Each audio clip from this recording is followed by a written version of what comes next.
Hey friends, welcome to the Crazy as Usual podcast again.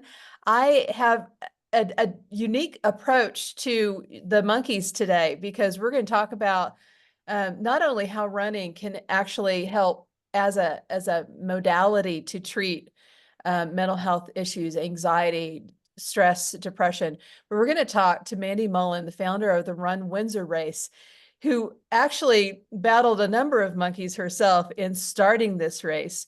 But she has a unique mission to support the community and to support the health and wellness of her town and her world and your ecosystem, Mandy. And I know you like to pull together people who care about the health and wellness of the community. And that's what's so beautiful about this initiative. It's not about whether I have proper form, although that's important.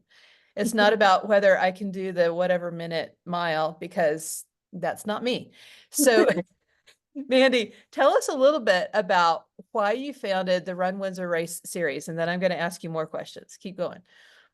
All right. Well, thank you for having me this morning. It is a great day to talk about running, and I'm just honored to be here with you. But I founded the Run Windsor Race Series actually not as a race series. It looked very different in 2017. I started it with another mom who was just trying to find a way to support herself through running, as was I. And we said, hey, let's support other women in running and let's start a women's run group. So we became certified run coaches. It was very entrepreneurial style. We piecemealed together what we thought a women's only run group could and should look like, and started with 25 women that we just coached and led group runs for. We would run other races around northern Colorado to start. And I'll get more into the longer story of it later, but basically that ripple affected into me becoming a race director with one 5K a year to 4 races a year, up to, Windsor's first half marathon in 2020, owning a gym in 2019 and 2020. And where we're at today is the Run Windsor Race Series holds 10 local races a year in Windsor, Severance, and Greeley. And then I have a business I co-own called the Run Colorado Relays. They're 2 overnight relay races across Colorado, and a local nonprofit called Windsor Gives. So it's all running related, but the start of where we came from and where we're at today looks different, but at the same time, the mission and behind my reasons why is pretty much all the same. Well, and you're creating community with women and by helping them do something. In fact, I just listened to a podcast yesterday talking about how important it is in our movement, whatever our movement is, to combine that movement with something that challenges your mind and engages your mind, because it's just really good cross-lateral thinking and stuff like that. And it's really true. When somebody taught me how to run down bar trail after doing the incline, I realized, man, this is a mental challenge because I need to look. I need to make sure I'm placing my foot where I'm not going to trip or roll my ankle. So there's a lot of cerebral stuff involved. But before we get into the technical aspect, I want to dial it back to you as a CEO of an organization that's doing good in the world. A lot of CEOs, especially doing really important things for health and wellness or for a mission. Um, we get wrapped up in the mission and we forget I am running a business here. So tell me a little bit about what the monkeys were telling you, the monkeys that tell you you're not good enough, not qualified, don't know how to do this. Tell me how they appeared in your early business days. Yeah, I can't wait to tell you about that. And they're still here today. Yesterday I was nominated for 40 under 40. And as business owners, we go through the ups and downs of moments where we feel powerful. We've got this. I know I have what it takes. And then moments still today where, man, I don't know what I'm doing. Am I worthy? Do I have a handle on this? Can I even make this happen? So the monkeys are always there. They're just different monkeys. But when I first started, That's probably the first time when I started Run Windsor as a running group only, it was really just that true entrepreneurial experience of having no template to go on. I'm not, I'm going into a franchise. I'm not following a list of how to start it. And it was the biggest hurdle at that time was probably not knowing what resources I should be turning to. It was not knowing how to you can easily go and file for an LLC. That's all pretty easy, but everything else that goes into it on the back end. And I would say it got a lot more challenging when I opened a brick and mortar. That realm is just a whole nother ball game with, you know, all the taxes involved with hiring employees, independent contractors, sales use tax was a neat tax I had to learn about, like all these things that you just don't know about. And I think that was the biggest thing, was feeling like a little guy who wasn't worthy of going into any specific office or looking for resources. Like you just don't feel worthy or big enough to ask for someone's time to properly guide you in what to do as a small business owner. I felt very lost. And that's kind of similar to how I felt in my running journey. When I started running, I wasn't a big runner. And I felt, like what you just said, if you're not running a certain pace or a certain distance, you're not worthy of being called a runner. Yeah. You're not going to go shop at the real running store. You're not going to join a running group because you feel like I I'm horrible at running 2 miles. I'm not worthy. I felt the same way as a business owner, asking for help, reaching out to local government. And that's a far cry of where I'm at today. Today, I know to ask for help and that there are resources. And, I went into COVID owning a brick and mortar gym, also trying to host very in-person events, running events that are now, these are timed professional races that I'm hosting that I wasn't able to do. And trying to figure out how to get funding for COVID as a business. The gym business only being open for a year was impossible. All of the grants were only eligible for businesses that had been open for 2+ years. Yeah. Who do I ask for help? It's a lonely place, and it was really hard to navigate through that. And, just having that confidence, I think, was probably always the biggest hurdle.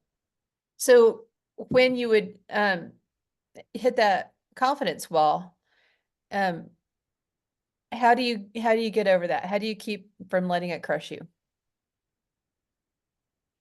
Probably community. Honestly, Donna, I think I realized I couldn't do this alone. And I'll just speak, probably the hardest time in my career was in 2020, trying to keep this brick and mortar gym open. Yeah. That got hit very hard. It was very frustrating to have, McDonald's be open, but I couldn't open my doors. And how do I pay my rent? And I realized, like, I don't have any answers. I'm calling the mayor. I'm calling Paul Rennemeyer, like, what am I supposed to do? What are the resources? Help me, And where I really found my confidence to speak up and ask for help and seek resources was probably when I met Michelle Vance with the Windsor Chamber, honestly. Yeah. And then they're immersed into the small business community itself. I worked with other brick and mortar owners in the community to just swap ideas, even with gym owners. It was us shooting texts to each other. What are you going to do? What are you going to do about this? What's this new rule? Yeah. Hey, I found this grant, and I realized, like, in my mission statement for Run Windsor was always stronger together. But fast forward all these years, and I realized we're really stronger together, and that we need to rely on our tribe and our community to get us through those hard things. And once you have that tribe and you have the confidence to build it, or just immerse yourself into a community of like-minded individuals who are strong and passionate about what they do, the world is limitless, I think, at that point, because it's not just you, and we really can't do a lot of these things alone. Yeah, it's true. I love that. And I love that you brought up Michelle in the chamber. Especially I think in the smaller communities, when I was in Northern Colorado, I just found there's a sense of community that's really strong. And we really care about each other. We care about doing things together. And honestly, the Chamber of Commerce, wherever you are, is a place where you can find other people who are struggling. They're all going to look at first like they know it all, but then once you get to know them, you're going to realize, oh yeah, other people have run across this too. And what a great thing that somebody else has already had this problem. I want to learn from that. I'm a big fan of putting businesses together, and you do that in your race through your sponsorships. And so tell me what it looks like, because you don't just let McDonald's sponsor you in their Mm-mm. race. Sorry, I'm a little bit biased when it comes to food. I know. I just dug at McDonald's, so we're on the same page. Right. How do you Yeah. select your sponsors? So the race industry itself is very mysterious to people. You might, if anyone here is watching this or listening, let's just look at we'll just look at the Windsor Marathon, for example, since that's one of my races. If you show up as a participant or a sponsor to the Windsor Marathon, you see a sea of 800 runners plus their family and their friends coming to cheer them on. It is a very big event. And you must think there's probably a 10 to 20 person staff that's making this all happen. The reality of it is it's like 2 or 3 people that are actually employees, a ton of volunteers, a lot of sponsors that are actually making it all happen financially. And even then it's not very lucrative. People don't get into this business to make money. It is very much a passion project, and we're always just being scrappy to just cover the basics and pay the bills. And so we rely very heavily on sponsorships. The race industry does as a whole, as most events do. And before 2020, when I started race directing and picked up my first 5Ks, 10Ks, I was really just like, we're getting sponsors because we know we need sponsors to pay the bills. And Mhm. yes, was dabbling into and did care about my community and helping other small businesses and had that little social butterfly in me that was like, oh, this is more fun if there are other people involved and it's not just me and my Yeah. team. So, but then I wasn't super picky. I didn't go after people really with a mission. I would just throw a sponsorship package out to the world, and whoever came in and wanted to sponsor, great, you're in.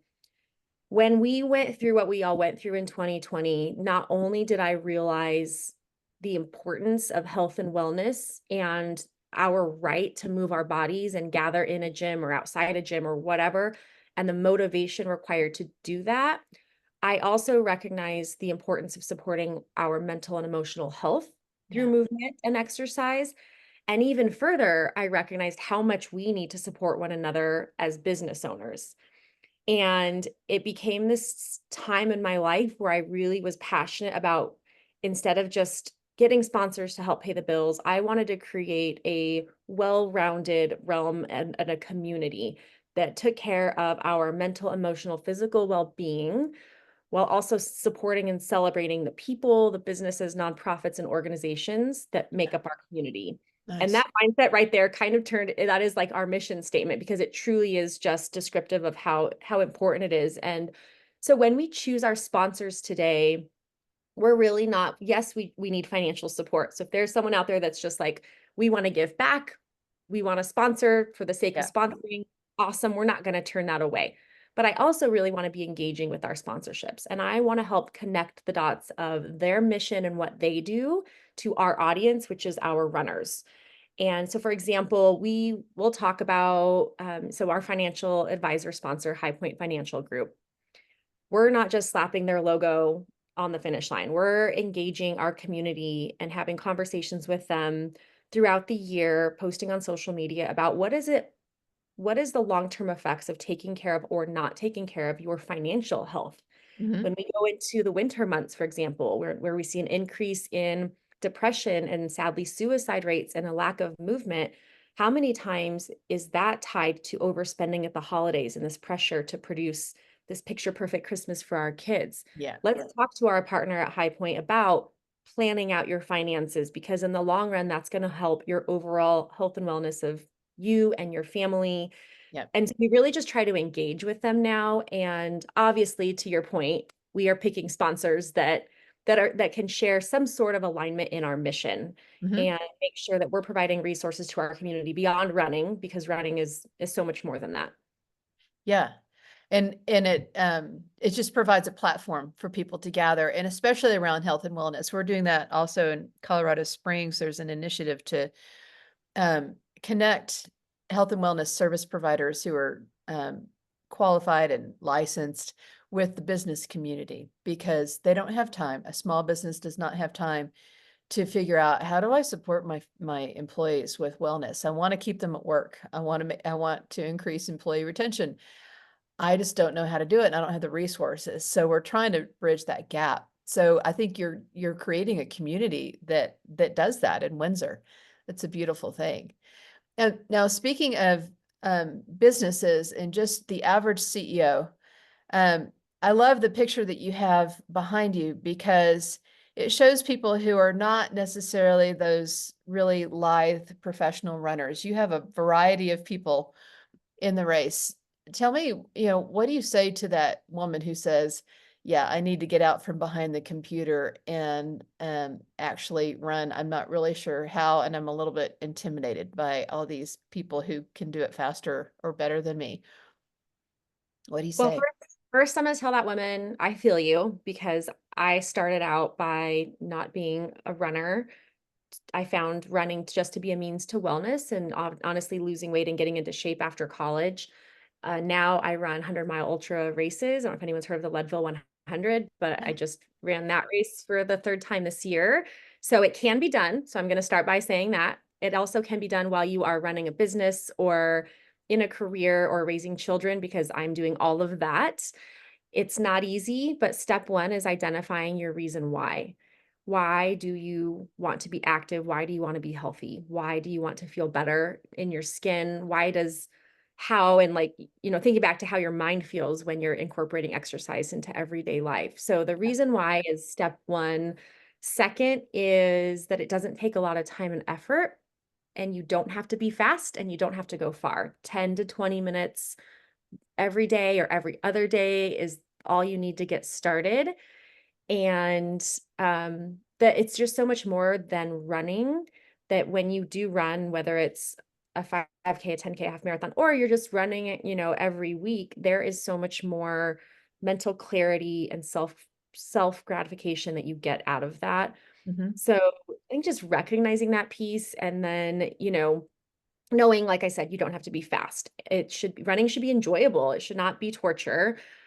I don't even run fast anymore. I've given up that dream. I like to run at a pace that feels fun to me. Hmm. And so actual running tips in that realm, just to answer that question too, would be when you're running, you should not be out of breath the whole time. You should be able to carry on a conversation. If that Hmm. means that you run for 1 minute and you walk for 2 minutes and you alternate that is fine.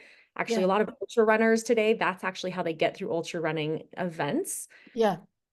And you have to start somewhere.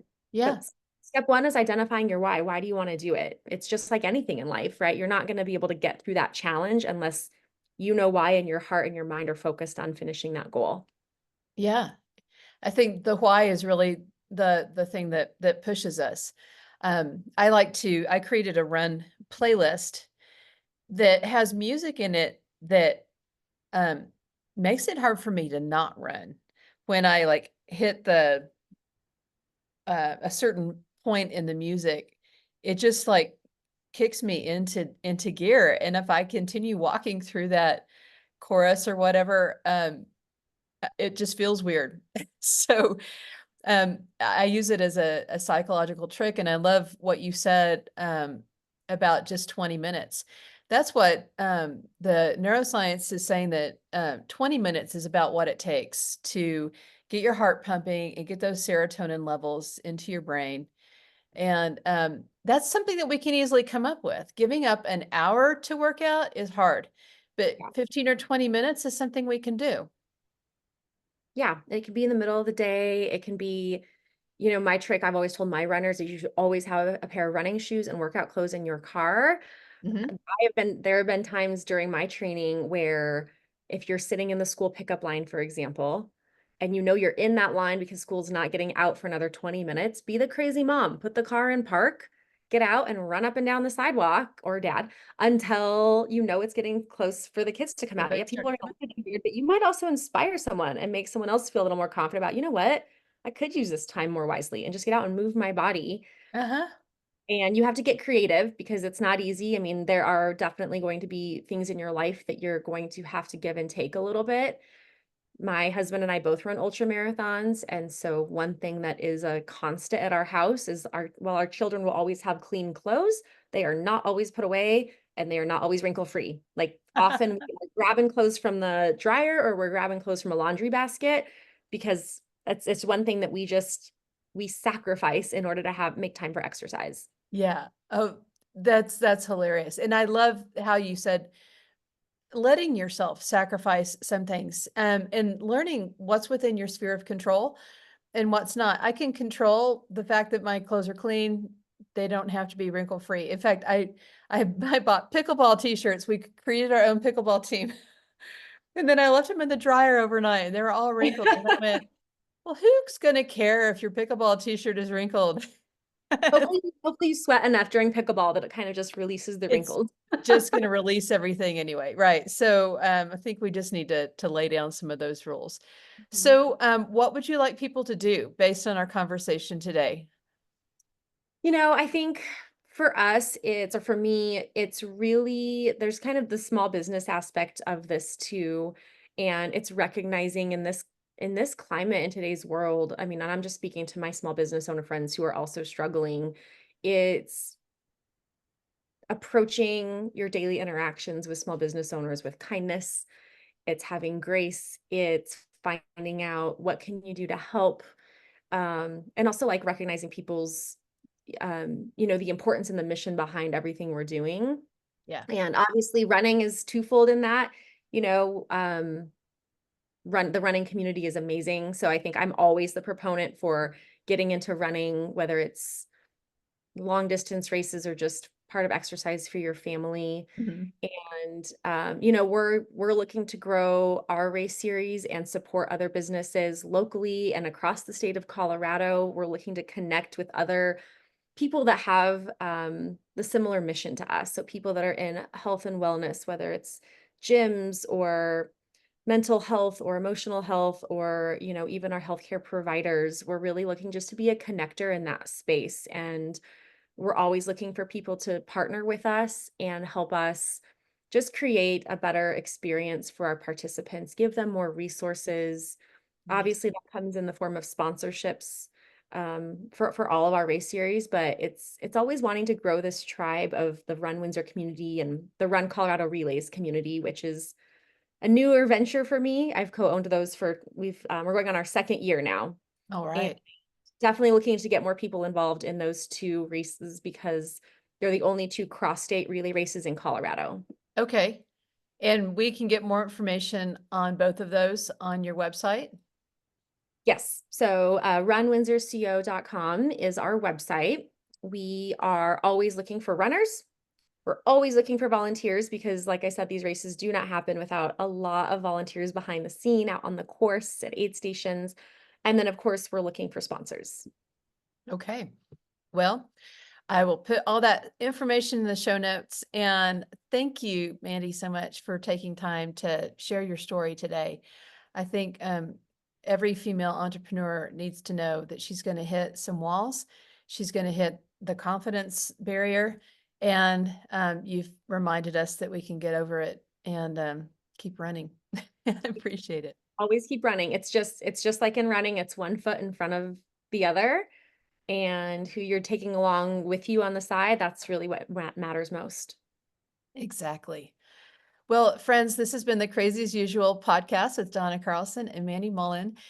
Look at the show notes for more details on how to get in touch with Mandy. And I hope that you live your best life today, a little bit crazy, brilliant, and free.